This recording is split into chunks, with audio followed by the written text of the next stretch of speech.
ఎవరిదిరా function? పెళ్లి అని చెప్పినాగా. ఏ పెండు కాని పెళ్లి ఉందిరా?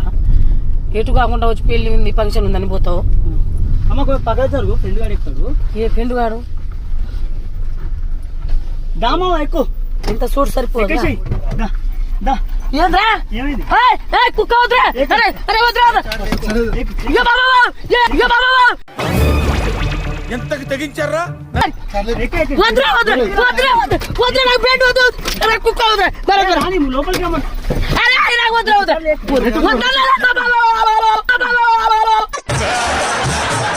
వద్దనా వద్దు వద్దు అసలు వద్దు. వద్దురా వద్దురా వద్దు. ఈ కుక్క వద్దురా. లంచోడక పాత లంచోడక కుక్క వద్దురా. వద్దురా బయటికి కుక్కని ఫస్ట్. నేను దిగుతాగు. నేను దిగుతా ఆగురా. నేను దిగుతా భరత్. నీకు దండం పెడతా భరత్. భరత్ నేను దిగుతా. అమ్మో ఆ కుక్క ఎట్లా చేస్తుంది? దిగుతా నేను దిగుతా. ఆగు ఖరాబు భరత్. అరే భరత్ నీకు దండం పెడతారా లంచోడక ఆపరా. నీకు దండం పెడతారా లంచోడక ఆపరా.